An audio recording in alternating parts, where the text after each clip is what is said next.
Good morning, everyone. Welcome to Coffee with Derek and Craig. Kind of an open line kind of thing today, just metal detecting talk in general. Talk about some settings, talk about some of the hunts we've been on. Just a nice Wednesday morning discussion. Getting we were getting kind of cool weather, Craig, and now it's going to be up into the 80s again all this week until Saturday. Then it's going to drop down into the 60s. So we're jumping all over the place. I tried to get out the other day. I went out for a little bit, and I didn't find much. But I wasn't. I was just kind of just tooling around the property, kind of checking some other spots out and stuff. They have that tree property I have at like the plantation property. But I was digging all that cast iron and everything. So I'm going to move off into another area. They had a right by the cattle pens right there. There was a bunch of old that limestone rock, real hard stuff. It's not like the normal. It's stuff you could make arrowheads out of and stuff like that. I figured I'd wander over there and see what was laying on the ground and do some detecting around there. I really didn't get very many hits, and these trees are about half the size of the other one, which is still considerably big. Just not getting a lot of those smaller targets in there. I think I'm masked up a lot on that particular site with the cast iron everywhere. I'm just having to. I just figure I'd keep on digging it until I get it out of the way.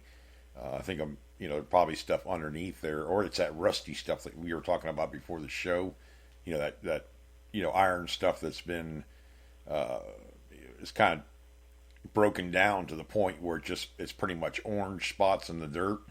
Like you were talking about.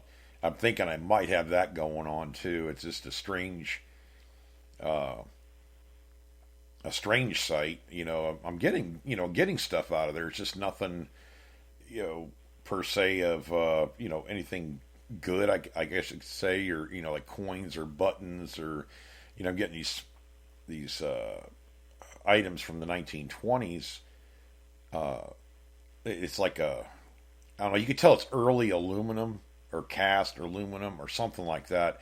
It's parts off of I think from machinery, from tractors, from something, but they're almost broken down. They're like really pitted really bad and everything. Like they're just oxidized out. For the most part. So I'm getting these chunks of that. A few brass items, but not any buttons yet. I really thought I had it was a grommet actually from an old. I don't know if it was a tarp or something. Maybe it was a covering for like not an umbrella, but anyways, something to hang over the tractor or whatever. Keep the sun off of them. It's like a small grommet. I thought it was a button at first. I'm like, finally a button out of here. Not really sure what's kind of going on. I just keep on metal detecting it, man. That's all you can do, really. As long as your detector is stable and you got your settings right. Kind of going through there and trying to pick out some smaller targets. I just think I'm getting overwhelmed with all the bigger ones. So, I mean, there's some pieces in there I can't even get out of the ground. So I don't know what the heck they are. Without making a trench and like these pieces are probably like a foot wide. At least according to my shovel, and I'm trying to pry up on them, and I'm just bending the handle on the shovel. Flexing it a lot. I'm like, I'm not going to dig this thing up. I'm going to make a big old hole or a big old bald spot there. He doesn't care, but it's kind of like the etiquette thing, trying not to make do any damage. So I'm kind of working away from that area, but it just seems like everything is in one spot.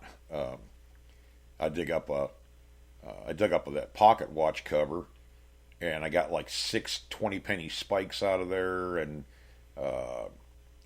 she just cast iron, and everything was in one hole, like it was a junk pile or something. But I was getting that one good signal out of there, and it's not like any high priced pocket watches, more or less what a regular guy would have. But yeah, it was coming through real good, and I got it out of the hole, and I went over the hole, and I hear a lot of spitting as I started getting my pinpointer down there and pulling whatever was down there. It was just nails and stuff, kind of like with your yard, Craig. I mean, you get these busy spots, or we call them trashy, but it's just ground contaminants. A lot of us deal with that, is trying to unmask the stuff and get in between the stuff. I actually went down to the 7x9 coil and thinking I could maybe inch out a few more targets. I really didn't. I might have to go to the 15, Craig, um, just to maybe get past that or at least get it out of the way. That's what I'm figuring anyway. But you did the same thing with your yard, though. I mean, you had to get a lot of junk out of there, I'm sure. You've dug Oh quite a yeah, bit. So, we were. I got, I've got a pile of iron. I probably, in a 2 hour hunt, I don't know, if I dig 20 holes, I might get as many as 100 nails. Wow. Uh, Yeah, I didn't realize it was quite uh, that bad. yeah, I mean, some of the holes, and the same down the street. That area is, covered with, nails and stuff. And I was over there the other day, and I'd been hunting the yard, for I hadn't been over to that site in about 5 months because the last few times I'd been down there, I hadn't really found anything. But I figured this new software update and all the stuff I've been finding in the yard here, I'd try down there, and the kind of mercury dime that was like maybe a half an inch deep. It was so much iron around it that that the other programs didn't pick it up. But I could get right on top of it and just shake the coil just a little bit, and it was just banging, 25 on the meter. I actually didn't even use a dig, and I just took my finger and I actually put the pinpointer on the ground and got the signal, and I took my finger and just pushed the dirt, and there that I could see the coin. I thought it was a penny at first, but then it was a mercury dime. But then I guess about 20 or 30 feet away, I got just this really hard hit, and it was reading, I guess, like 18, 19, 17, something like that. And I dug a Sharps 52 caliber Sharps carbine bullet down about 9 inches deep. So I went back yesterday in field one, which I hadn't used up there. I was using park one and two up there the first time, but went back yesterday and hunted again, and only found one good thing, and that was a little small flat button that I think it's a Tomback. It's tiny, but I think it read like 8 on the meter, but it just sounded good. I can kind of, when I go over like tinfoil, it has like a funny kind of a hollow sound to it. Anything aluminum, I'm starting to get a nuance on that, but I got to, it's funny how these different programs, you can go back over a site that didn't yield anything, and then all of a sudden, it starts pulling the stuff out. So I just keep trying, trying new things outside the box to try to see if I could pick another couple targets out. Well, I got so much stuff in the ground, Craig. It's just, it's almost like it's like, the battery starts, getting a little, it starts getting chatty, whatever, falsing or whatever. I mean, I get so much stuff in the ground. It's like you swing the coil and it's before, it's like the discriminator's working on, on the machines. I've even had the Quest Pro out there, and it does the same thing where there's just so much stuff that, these specks of iron and everything. So it like wants to grab it, and then it realizes it's iron, and it kind of just takes it away. So you're doing a stutter step swing where you're like, oh, there's something. Oh, there's something, and it's like driving me nuts. Yeah, it's the same with me. I get this falsing, and some of it, it's kind of like the Equinox kind of like acts like the Bliss tool, and sometimes you get like a repeatable signal in one direction, but then you go the other direction and just a scratch or nothing. Right. Yeah. It's just like a little, and it's like I know it's iron, I know it's junk, but it's like, God, it just kills me not to dig it because, well, I don't know what I'm going to get on this site, and I get a, like a repeatable, it's a repeatable signal, but it's got a big spit at the end of it, or it lets go. It sounds different. See, I'm dealing well the Bliss tool. I'm dealing with a single tone machine, but the nuance in it, it's like a high conductor, low conductor signal, Craig. When I swing one way, it's like it's a silver coin. When I swing back, it's like a gold coin. You know what I mean? It's lower. It's a I can't remember the term I used last. You know, it's hard to describe a nuance, anyways. But it's almost a flat sound in one direction and a sharp sound in the next. You know, the tone itself, and you know, I get a lot of those, and it's like I try to go over it and zero in on it, and it's like, oh man, I'm just not getting it at all in this direction. I know it's got to be iron. Of course, I dig it up, and it's a like a 3 inch by 2 inch piece of flat steel. You know, like old like leaf spring kind of thing from a wagon or something. And you know, and the thing is I can get this stuff on a swing, especially with the Bliss tool. You know, it does do very good around chain link fences and stuff like that. But I can still, it's kind of like a precursor. Oh, there's something right there. I got to move forward a little bit. So I'm doing a stutter step where I have to back up a little bit because it pinpoints at the front and back of the coil. And I, you know, in yours, I think what the Equinox is right under the center shaft, isn't it? Or do they have it? I never did ask you that. Well, where the pinpoints at, but I could actually, you know, pinpoint kind of to the tip in the back. I've actually checked, you know, a few targets, you know, to see how long or wide they are. Mm-hmm. You know, using that method. Yeah, it's you know, this new software update. It's just opened this machine up. You know, it's amazing all that stuff that, you know, further things that are being unmasked that weren't before. Right.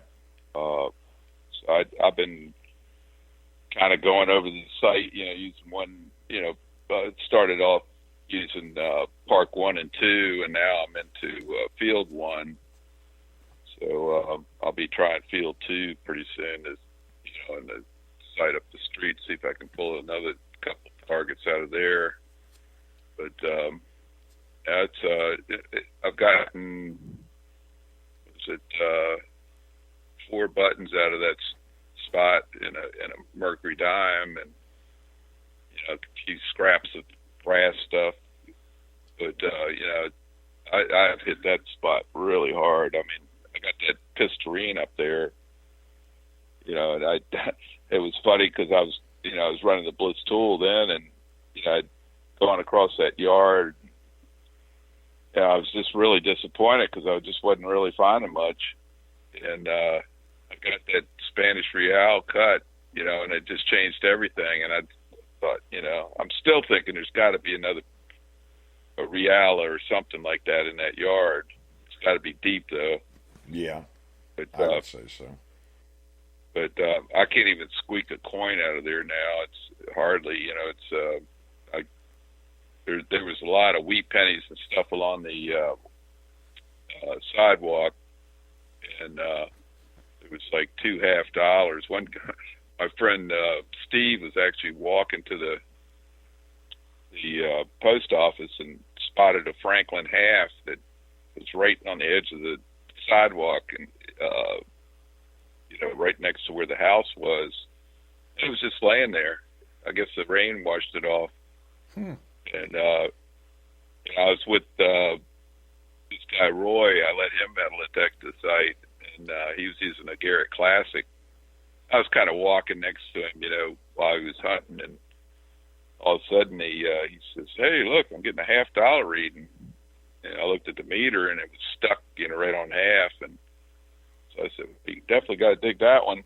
Mm-hmm. So he flips the plug open, and I said, "Oh my God, I see the edge of that coin." I said, "That's definitely a silver half," and it turned out to be a Canadian $50, 1944, I believe. Yeah, but that's pretty cool anyway. $50, $50. Yeah, yeah, they're beautiful. The Canadian coins are beautiful. It's a really nice looking one. Yeah, I dug that I think it was a 1901 Canadian large cent. It's the only large cent I've ever dug down here in Florida. But hey, you know, it's still a neat coin. I didn't know what I had at the time, but a artifact digger's on here saying he loves a new update. He pulled a silver dime with five square nails, and it rang up at a 16, but sounded higher. It's kind of like what same thing you're doing, Craig. You've had a couple Yeah, targets like that. I'm getting signals that that I'm not getting the numbers, but to me the sound sounds higher than the numbers should be, and usually it's something deep, but it's just this I was impressed from the very beginning when I got the machine a little over a year ago. The first went out in the backyard, and I was digging stuff right next to huge iron, and but this newer software update is really I run the thing wide open a lot of times, and you'll dig a little more iron, but you'll unmask stuff that is next to iron even better. So that's why I get on these guys about digging just with numbers, and they don't maybe they don't realize it, or maybe they're just used to. But when it ultimately comes down to it, you get signals that it's a dig me signal. You got to dig it, and that sounds like what the artifact digger and what you're talking about is, if you get a well, the other a thing good, is some of the I'll get a signal and pull something out of a hole, and then I'll come back a day or two later and use a different program. And I'll get a signal in the same hole, like the same plug or right next to it, like an inch away, and it's a good target, So,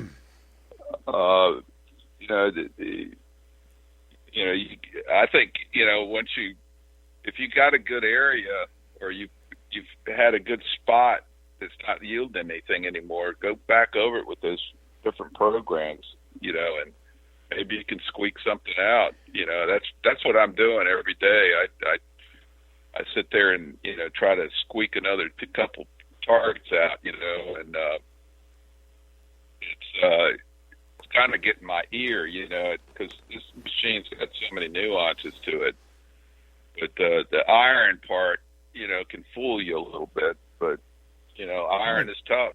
You got to dig the iron out of there. It's what I'm dealing with right now. I have a great site, but I'm going to have to prep it for actually digging relics. It's you're dealing with cast iron and cast aluminum and broken brass, and you got to get all that garbage out of the way, because it's probably sitting above something that's good below it. And you go back over the area and you dig something else.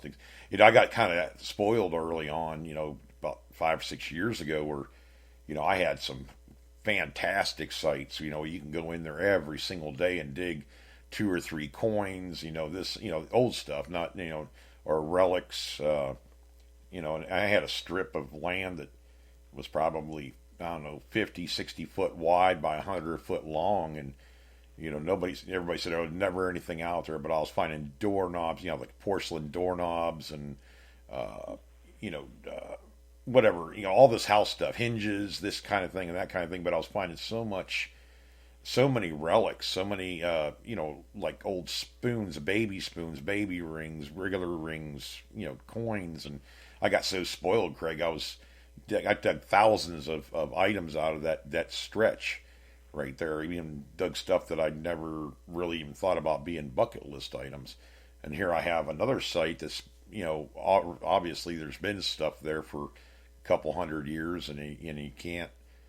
I don't remember having to do this at other sites. Not every site's the same, but I don't remember having to uncover this amount of cast iron. It was like, wood burning, the old style wood burning stoves where they used to cook on them and stuff. I'm getting that kind of cast iron. It's old. It's even got almost like, well, it's rusty, but it's I don't know. It's a different bubbling kind of rust. I don't know how to put it. You know how really old cast iron will get, Craig. That's what I'm digging up, where you can't even read the designs or see the designs on some of this stuff. It has designs, some kind of a pattern, but the oxidization, whatever you want to call it, it's all over. It's almost like that stirrup. I pulled that out again and cleaned it and scraped it off with a wire brush a little bit, gently, and still, the stuff's still coming off of it. But my God, it's so encrusted. But we're talking something that's, I don't know, 200 years old. Darn near anyway. and it's been sitting in the ground, and we have a very, it could have been waterlogged or whatever for quite some time. The water levels. Yeah, I didn't really dig it that deep, but I mean, it's just you're dealing with. Well, it's a cow pasture, so you can imagine all the, from the cows and everything. It's gonna corrode stuff up too. We dealt with that at the digging in Virginia of DIV, where buttons were collapsing in people's hands. They dig a nice eagle button and go to just barely rub it off, and the whole button would just collapse. And because they had that dairy farm right there, and that the ammonia or whatever, from their peeing and everything, just kind of killed a lot of the relics. You had to be really careful with them. That mineralized ground kills the relic. Well, that too, yeah. Unless a lot of times, unless they have gold on them, sometimes the gold will protect the button, from falling apart. But most of those eagle buttons just come out of the ground. It's like you touch them and it just turns to grass dust. Yeah, it made just like it was like a piece of tissue paper, just gone. It's like, oh well. Yeah, they have like this puke green color to them. Yeah. It's like up here, my yard. The wheat pennies come out of the ground with hardly any corrosion on them. Like I could put them on in peroxide, and they look almost brand new. I've been taking a lot of the coins I clean, and after I clean them, I'll put a little layer of Renaissance wax on it, and let it dry, and then buff it. That keeps it from turning green, right. Afterwards. But the ground up here is just really good. It's just the nail. There's just so many nails in the ground, that the ground is pretty neutral. I dug a buffalo nickel the other day that had 1918 date on it. You don't see a lot of buffalo nickels coming out of the ground with dates on them. Yeah. It's like. With that electrolysis, Craig, I don't mean to change the subject on you. I just had a question for you. And I've done this in like mason jars, do the electrolysis thing. And by the way, disclaimer, you guys do your studying on that before you try it. Make sure you're not going to electrocute yourself or something crazy like that. But, I've seen guys use 55-gallon drums. I mean, can you use 5-gallon buckets? I got some of these bigger items that I can't get, obviously in a jar. I got one that's the size of a shovel head, that piece of cast iron that has some kind of design. I'd like to see what the design is. Maybe there's a maker's mark on it or something. Be able to date that site a little bit better. They had a stove in there, and they probably had it for 20 years or something like that. And what I'm saying, can you use 5-gallon buckets and lower would that think stuff? so. And just use the regular, like we normally do with the cell phone chargers, right? Or would you have to get a bigger source, like a battery charger type scenario? I have to look that up, I guess. There's some guys that are using a heavier, almost like a marine battery charger where they can do 2 amp. I'm just kind of curious about that. I've never tried to do any big steel item, iron items. It's always been like coin size rings, that kind of thing, to get them, electrolysis in a quart mason jar type thing. It's small scale. But I've seen Aqua Sugar do it. I think he was using electrolysis. Or he was using paraffin. I can't remember what it was now. He was using paraffin he uses several different methods. Paraffin kind of gets down, I guess, and smooths out the relics. Iron can get really pitty. It gets pits in it, and it gets scales and flakes. Yeah, that's what I'm dealing with. It's a cast iron, though. That's what's got me. Is like, okay, is it going to hurt it? Is it, electrolysis is going to hurt the cast iron? Regular iron, I know it'll just pull down to where it's steel or whatever, where it's solid. Then you'll have the pitting and stuff, but with cast iron, that's a different process. Do you think that would hurt it? It's like years ago, I dug this 12-pound cannonball, and I had my tennis shop at the time, and I had it sitting there on this desk, and people would walk in and go, "Oh my God, what is that? Is that a cannonball?" And I go, "Yeah." And it was real rusted, and I was taking a wire brush and kind of brushing the rust off, but it was just red, and so this guy that I'd strung rackets for turned out he was a salesman for chemicals, and so one day he came in and he had this big plastic bottle of muric acid, and he said, "This stuff will take all that rust off your cannonball." And he said, "Be careful, you don't want to get this stuff on your skin, but get like a drywall bucket, and Right. add this stuff to some water and soak it in there." And then this thing came out where it was smooth, like paper. It was like it didn't have any roughness at all. And after I got all the junk off of it, I got clear Rust-Oleum and sprayed the cannonball with that, to seal it. Right. But, I used to get it at Sears. I remember I ran out of it, and I went back to Sears to get some more, and they said, "Oh, there isn't any clear Rust-Oleum." And I go, "What are you talking about? I bought it here before." So I had a hard time. I couldn't find the clear Rust-Oleum anymore. Yeah, they sell it at Walmart now, but I've seen it there, or the Krylon, one of the two has it. The clear coat essentially is what it is, and I've done that too on some things. It seems to work pretty. I'm sure, eventually you have to do it every once in a while, especially if it's out in the weather. But I mean, if you're putting it in a display or something, it should be just fine. Yeah. I've seen. Oh, good. Amazing amount of nails, up here in there's two sites I got, my yard and the one up the street. And, a lot of targets I dig, 5 or 10 nails sometimes out of the hole. And it's like I get home and I start emptying my bag and I got like 2 handfuls of nails, must have like, sometimes I dig 100 nails, in one day.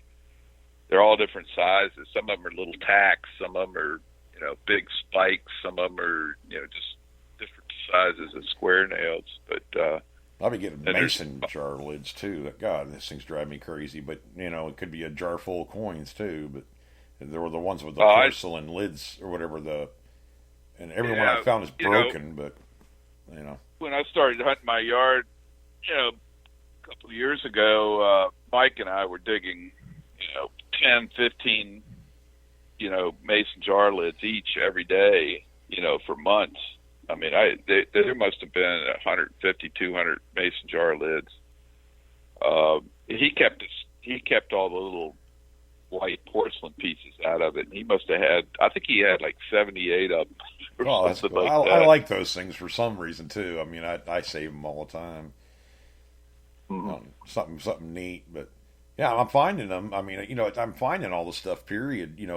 From way back, but it's just now I'm finding broken pieces of them. Yeah, that's what I'm getting into.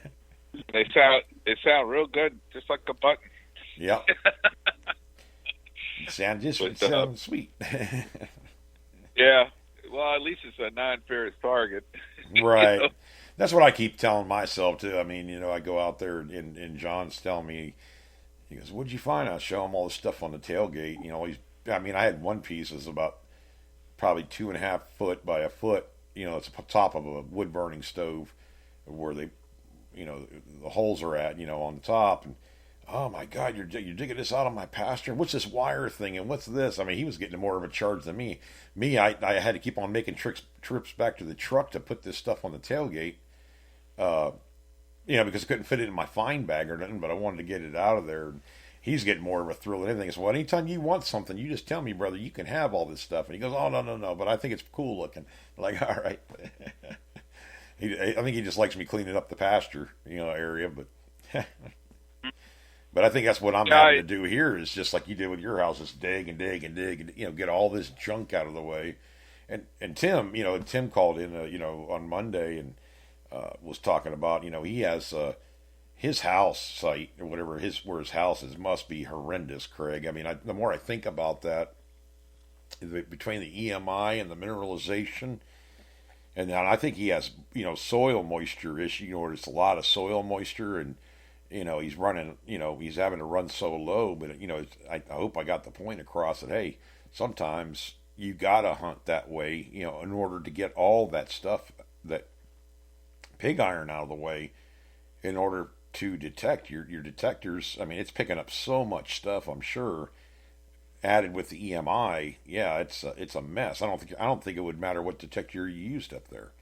Uh, as far as in his yard, he needs to get away from that yard a little bit and get out into a wooded area or something like that to get a better idea of what he's dealing with, because you know it, these machines. I mean, if you're picking up stuff 5, 6 inches down, was where a lot of the stuff in those colonial sites is. I mean, you're gonna have deeper stuff too, but set that machine up so it's nice and stable and quiet, and just see what you get in the first 4 or 5 inches of ground. Uh, and if anything else, you're going to get a lot of that pig iron out of the way and stuff. And don't worry so much about gain. Gain doesn't, gain is not where it's at, so to speak. That's more of a modulation of your signal. Sensitivities, where it's at.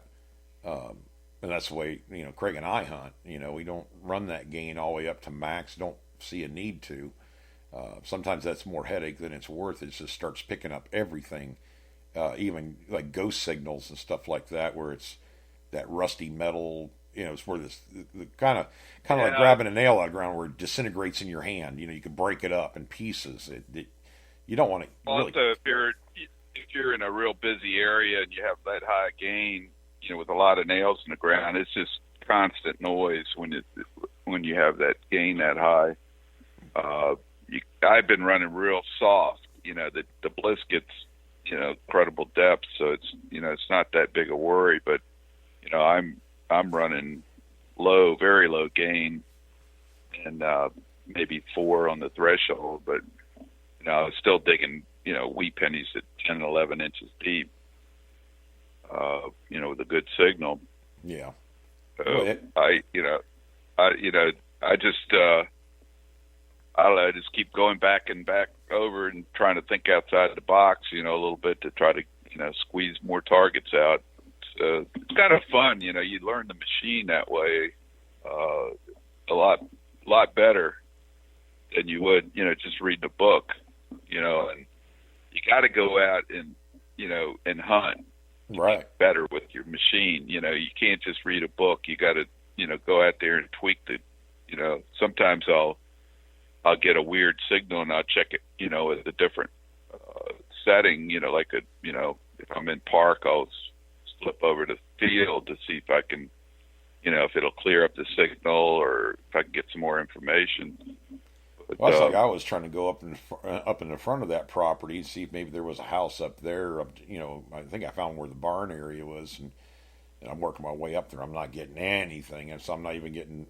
I get a rogue iron spit every once in a while, and I'm like, I'm telling myself, I know if I got my coil over it, it's going to sound off anything, from the top to down 12 inches on a coin size target. 'Cause I was really cherry picking. Like we talked about on Saturday night show, put it in cherry picking mode and just go to it. So I mean, I actually moved it to toggle 2 from toggle 1. I just went home to see what else is. Maybe some other kind of non-ferrous is out here. I didn't get anything at all up there. They got a piece of aluminum wire and a piece of stainless steel, some kind of clamp, and nothing else. So I mean, I really, I don't think that there's a whole lot up there. But I walked. I don't know. It's like 300-400 feet, anyways.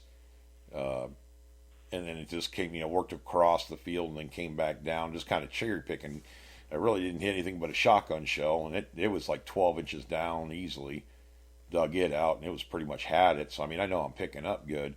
That's all you can do is your detector's picking up. You're swinging right and everything. I mean, if there's nothing there, there's nothing there. But I may still, I'll work a different way in, like go across the field a couple of different times in that area, just to kind of grid it just a little bit, just to see if there's anything else up there. But I think most of my activity is going to be towards the back, behind the house, the actual house that's there now. There's some old trees and stuff, but I got to be a little bit more careful and selective because it's the guy's backyard and it's nice green grass and all that kind of stuff. I kind of love fields and woods and stuff because you could just hack into it, and as long as you cover your holes up, it's okay. But you start getting into people's lawns, and you don't want to be leaving these big holes, whatever, killing all the grass and stuff. I've seen a like lot a buy yard. Yeah, yeah. Go to Craig's That's a yard. good thing about having my own yard. I don't have to worry about it so much. Yeah. But, yeah, I'm kind of, I've actually been, oh, good. I've been putting grass seed on some of them, because. Yeah. But my yard is kind of rough anyway, as far as the guy let the yard go so long that I've been putting more grass, fescue grass down instead of the stuff that looks like straw almost. It's like something you'd see in a field almost. Yeah, yeah.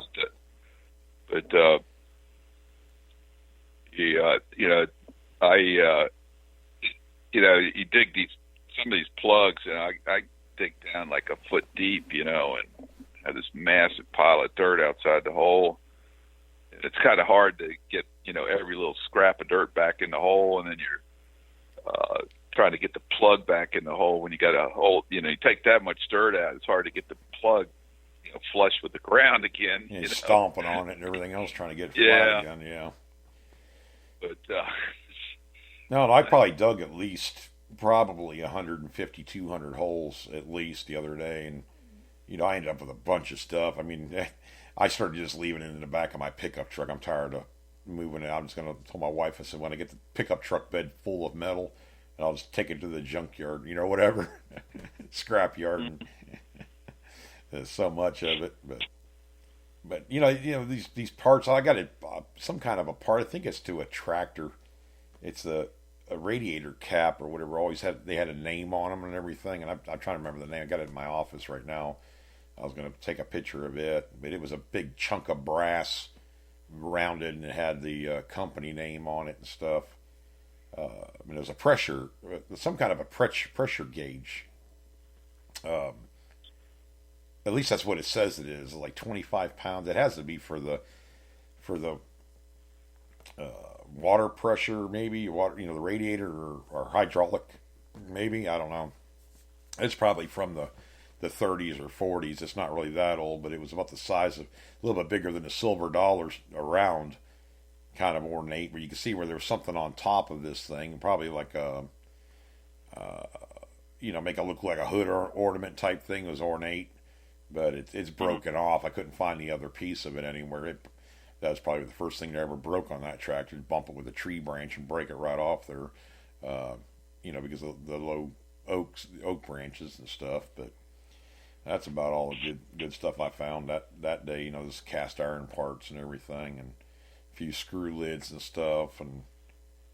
But I'll keep on it, brother. You know me, I'm determined as heck most of the time. Where I'll go out there. All it takes is one good thing. Yeah, just to get an idea, Yeah, I just want to date the site more than anything else. But, I'm starting to think, well, maybe it's on the other side of the fence there, but, I can get permission on that property too. No telling how this, because it was all one big piece of property way back when, and they subdivided it into 20 and 40 acre lots. So, it's hard to tell what's right on the other side of that fence right there by that big tree. If I'm digging stuff on this side, and probably dig stuff on that side too. So. But yeah, probably rather going to wrap it up for today. Keep the shows a little shorter and everything. But Craig, I guess we'll talk to you on Friday morning. Yeah. And get you on here at 7 a.m. And then of course we got our Saturday night show. So be sure to like and follow and tell a friend, about the show. All the shows really on Spreaker. We have a lot of metal detecting shows on there. So if you enjoy them, tune into those shows too and like and follow their show. Show that support. But we're going to talk to you all later. Get out there if you can, guys. Keep digging, and God bless.